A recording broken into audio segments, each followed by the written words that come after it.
سجدے سہو کے متعلق بات ہوئی تھی کہ نماز میں اگر بھول ہو جائے تو سجدے سہو سلام پھیرنے سے پہلے یا سلام پھیرنے کے بعد.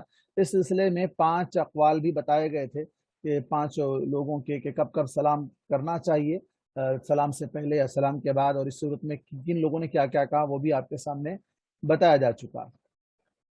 اب یہاں پر پہلا مسئلہ ہے کہ کب سلام سجدے سہو کب کب کرنا ہے. تو یہاں کہا جا رہا ہے کہ جبکہ نماز پوری ہونے سے پہلے سلام پھیر لیا جائے. پہلا مسئلہ، ابھی 4 رکعت کی نماز ہے، 4 رکعت نہیں ہوئے، 3 رکعت ہوئے، سلام پھیر دیے تو سجدے سہو کرنا ہے. 4 رکعت کی نماز ہے، 2 رکعت میں ہی سلام پھیر لیے تو سجدے سہو کرنا ہے. جیسا کہ روایت ہے محمد بن سیرین کی، یہ بھی روایت ہے، جو شخص نماز پوری کرنے سے پہلے سلام پھیر لے تو اس کی نماز باطل نہیں ہوتی، وہ اپنی نماز پوری کر سکتا ہے، خواہ وہ بات چیت یا کوئی ایسا کام بھی کر لے جو نماز کے منافی ہو. اس سے پہلے بات گزر چکی، اللہ کے نبی صلی اللہ علیہ وسلم جو ہے کھڑے ہو کے جا کے ایک لکڑی کے سہارے پر آپ ہاتھ لگا کر ٹہر گئے تھے.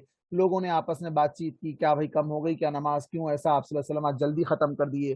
پھر گئے اللہ کے نبی کے پاس جو ہے ذوالیدین گئے اور جا کر انہوں نے اللہ کے نبی صلی اللہ علیہ وسلم سے پوچھا تو آپ صلی اللہ علیہ وسلم نے کہا کیا یہ آدمی سچ کہہ رہا ہے، تو سب لوگوں نے کہا کہ ہاں ایسا ہی ہے. تو پھر آپ نے 2 رکعت نماز ادا کر کے سجدے سہو کیا. تو اس میں کیا کیا ہوا، آپ اٹھے، جا کے کھڑے ہو گئے، ہاتھ ٹیک لگائے، لوگوں نے بات چیت کی، پھر لوگ آ کے آپ سے بات کیے، پھر آپ نے لوگوں سے بات کی، پھر اس کے بعد آپ نے نماز. تو مطلب یہ ہوا کہ سلام پھیرنے سے پہلے اگر مطلب نماز مکمل ہونے سے پہلے سلام پھیر بھی لیا جائے تب بھی آدمی نماز کی حالت میں ہی ہے، وہ نماز پھر کنٹینیو کر سکتا ہے، اور دوسری بات اس کے لیے اسے سجدہ سہو کرنا ہوگا. نمبر 2، جبکہ نماز زیادہ پڑھ لی جائے. ایک تو نماز میں پہلا مسئلہ تھا نماز میں کمی ہو جائے، اب دوسرا مسئلہ ہے نماز میں زیادتی ہو جائے، 2 کی جگہ 3، 3 کی جگہ 4، 4 کی جگہ 5، تو پھر ایسی صورت میں سجدہ سہو کرنا ہے. حضرت ابن مسعود رضی اللہ عنہ سے روایت ہے، ایک روز نبی کریم صلی اللہ علیہ وسلم نے ہمیں ظہر کی 5 رکعتیں پڑھا دی. کتنی؟ 5 رکعتیں.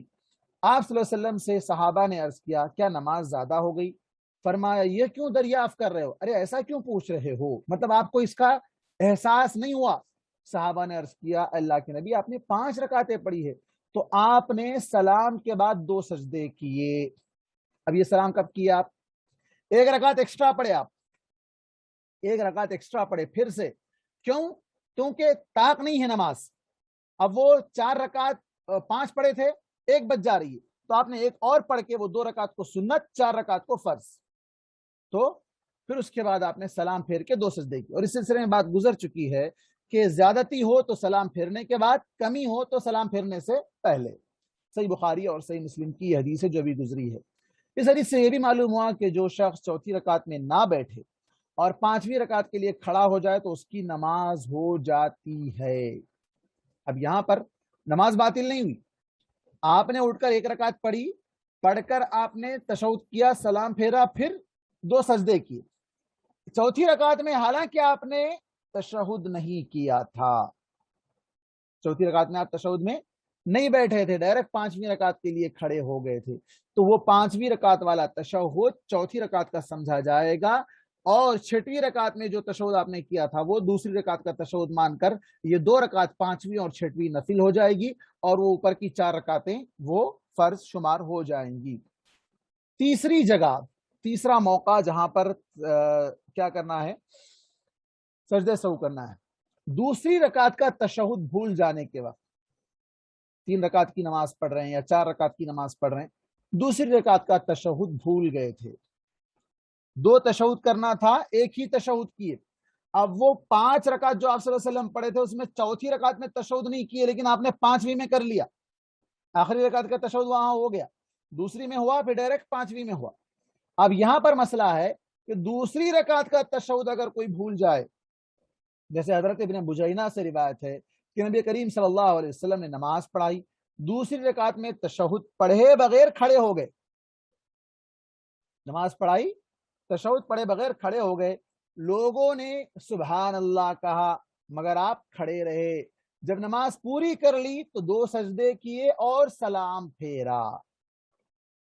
صحیح بخاری، صحیح مسلم، ابو داؤد، ترمذی، نسائی، ابن ماجہ.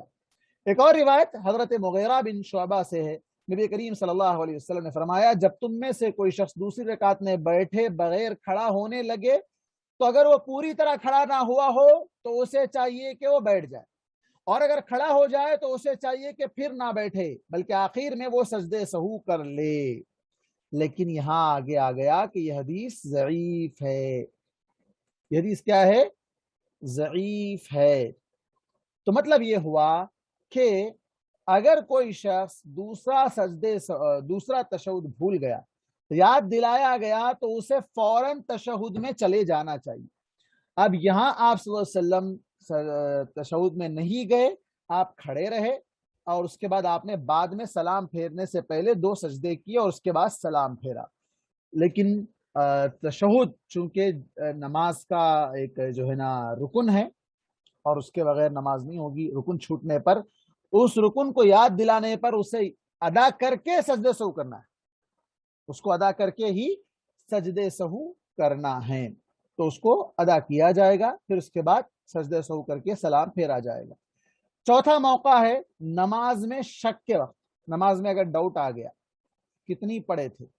حضرت ابو سعید خدری رضی اللہ عنہ سے روایت ہے، نبی کریم صلی اللہ علیہ وسلم نے فرمایا جب تم میں سے کوئی شخص نماز میں بھول جائے اور یہ نہ جانے کہ اس نے 3 رکعت نماز پڑھی ہے یا 4 تو اسے چاہیے کہ اپنا شک دور کرے اور یقین حاصل کرے اور پھر سلام سے پہلے 2 سجدے کر لے۔ کیا مطلب؟ 3 پڑھے یا 4 پڑھے ڈاؤٹ ہے تو 3 مان کے چلے، ہمیشہ کم کو یقین، بھائی 4 پڑھے نہیں پڑھے یہ تو ڈاؤٹ ہے، لیکن 3 کا تو یقین ہے کہ 3 تو پڑھے، 3 کے بارے میں تو ڈاؤٹ نہیں ہے، 3 تو پڑھے پکا ہے، تو پھر 3 مان کے 1 رکعت پڑھ کر پھر 2 سجدے سہو کر لے، وہ شک دور ہو جائے گا۔ ایک اور روایت ہے حضرت دوسری حدیث شک دور کرنے اور یقین حاصل کرنے کی صورت ایسی بتائی گئی، حضرت عبد الرحمن بن عوف سے روایت ہے، میں نے نبی کریم صلی اللہ علیہ وسلم کو فرماتے ہوئے سنا کہ جب تم میں سے کوئی شخص نماز میں یہ شک ہو جائے کہ اس نے 1 رکعت پڑھی ہے، اس نے 1 رکعت پڑھی ہے یا 2، تو اسے چاہیے کہ اپنی 1 ہی رکعت سمجھے۔ دیکھیے آپ کیا طریقہ بتا رہے ہیں، 2 رکعت کی نماز پڑھ رہا، 2 میں اسے ڈاؤٹ ہو گیا، 1 پڑھا یا 2، تو کیا کہا آپ صلی اللہ علیہ وسلم نے؟ 1 سمجھ کے چلے۔ جب اسے یہ شک ہو کہ اس نے 2 رکعتیں پڑھی ہے یا 3، تو اسے چاہیے کہ اپنی 2 ہی رکعتیں سمجھے، یعنی کم پر یقین کر لے۔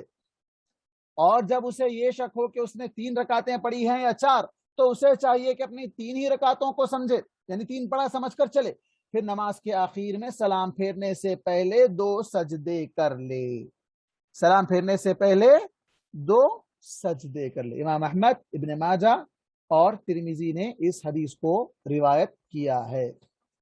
یہ سجدے سہو سے متعلق 4 موقع بتائے گئے، کمی پر، زیادتی پر، اور تشہد کے چھوٹ جانے پر، اور اسی طرح سلام کیا کہتے ہیں شک ہو جانے پر، ڈاؤٹ ہو جانے پر۔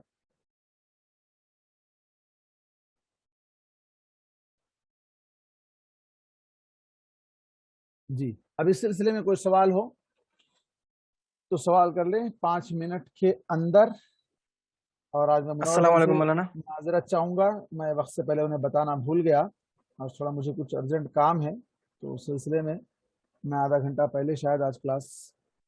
جی جی عمران صاحب۔ مولانا یہ مولانا سورہ فاتحہ کے بعد جو بھی سورہ ہم کو کبھی ذہن سے چھٹ جا کے غلط پڑھ دیتے ہیں، تو اس پہ کچھ سجدہ سہو ہے کیا؟ نہیں کیسا پھر سے بولیے۔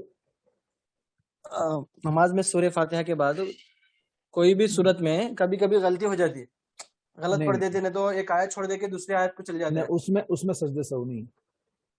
قرات میں اگر اس کا کیا غلطی ہو مسئلہ جائے، رہتا ہے؟ قرات اگر پوری قرات چھوڑ دیے تو سجدے سہو ہے، قرات پوری نہیں چھوڑے، پوری آیت قرات چھوڑ دیا تھا، ہاں سورہ فاتحہ ہی چھوڑ دیے، تشہد آپ جو رکعت باندھے پڑے بغیر سیدھا رکوع میں چلے گئے، تو پھر آپ کو وہ چونکہ رکن ہے، سورہ فاتحہ نماز کا ایک حصہ ہے، اس کے بغیر نماز نہیں ہوگی۔ قرات اس کے بعد جو ضم سورہ جو پڑھنا ہے، اس کی آیت میں اگر کچھ غلطی ہو رہی ہے تو اس میں سجدے سہو نہیں ہے۔ میں انشاءاللہ پھر اگلے درس میں بتاؤں گا کب سجدے سہو جو ہے نا مطلب کرنا ہے، یعنی کون سے نماز کے ارکان کیا ہیں، نماز کے واجبات کیا ہیں، انشاءاللہ اگلے درس میں بتاؤں گا۔ کہ رکن چھوٹنے پر ہے یا واجب چھوٹنے پر ہے، اور کیا چھوٹے تو کیا کرنا چاہیے، کیا نہ چھوٹے تو کیا نہیں کرنا چاہیے، اس پر انشاءاللہ آئندہ درس میں بتاؤں گا میں انشاءاللہ. جزاک اللہ خیر. السلام علیکم مولانا. وعلیکم السلام. جب سجدہ کرتے جب کچھ بھی پڑھنا رہتا مولانا سجدے میں، ہاں سبحان ربی العلیٰ پڑھنا نا. سجدہ سہو میں سجدے سہو میں بھی سبحان ربی العلیٰ ہی پڑھنا. شاباش، اچھا سوال، ویری گڈ. سجدے سہو میں بھی سبحان ربی العلیٰ ہی پڑھنا. جی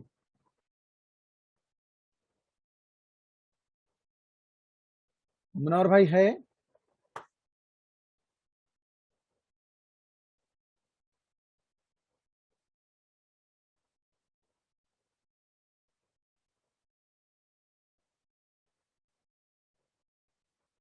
جی اور کوئی سوال؟ عمر بھائی، منور بھائی.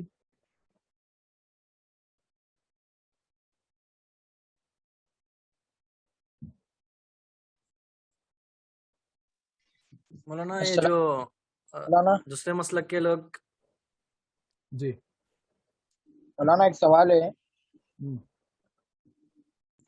کہ سجدے میں دعا عربک میں کرنا ہے یا اپنی زبان میں کر سکتے؟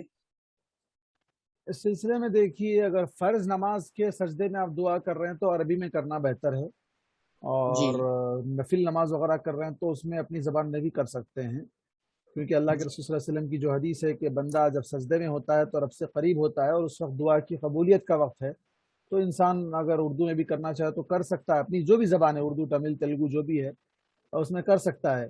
لیکن زیادہ بہتر ہے کہ وہ عربی کی وہ معصور دعائیں، مسنون دعائیں جو آپ صلی اللہ علیہ وسلم سے ثابت ہیں، ان دعاؤں کو یاد کر لے. اس میں اتنا معنی ہے، اتنی گہرائی ہے کہ انسان ایک چیز شاید مانگ رہا ہو، لیکن اگر وہی عربی کی دعا اگر کر لے تو اس میں ایک نہیں، ساری دنیا کی ساری نعمتوں کے سوال ہے. جیسے مثال کے طور پہ ایک دعا ہے اللہم انی اسألک العافیہ، یا کیا ہے وہ، استغفر اللہ، لا حول ولا قوت الا باللہ، دعا یاد نہیں ہے. اللہم انی اسألک ربنا آتنا فی الدنیا ہے. نہیں وہ تو ہے اپنی جگہ، اس قرآن کی آیت ہے. ایک اور مشہور حدیث ہے اس میں بھی فی الدنیا ہے نا مولانا، وہ بھی ہے فی الدنیا، تو ساری دنیا کی بھلائیاں آ گئی. ربنا آتنا فی الدنیا وہ بھی ہے.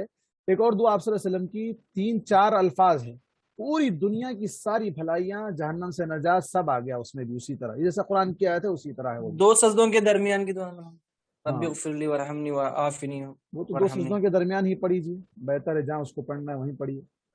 بے شمار دعائیں آپ صلی اللہ علیہ وسلم کی معصور دعائیں بے شمار ہیں. یہ نماز ختم ہونے کے بعد مطلب کہ جیسا بہت سارے لوگوں کو دیکھے کہ سپریٹ ایک پرسنل ایک سجدہ کرتے ہیں. نہیں غلط ہے، وہ غلط. ہاں وہ سجدے کا ثبوت نہیں ملتا.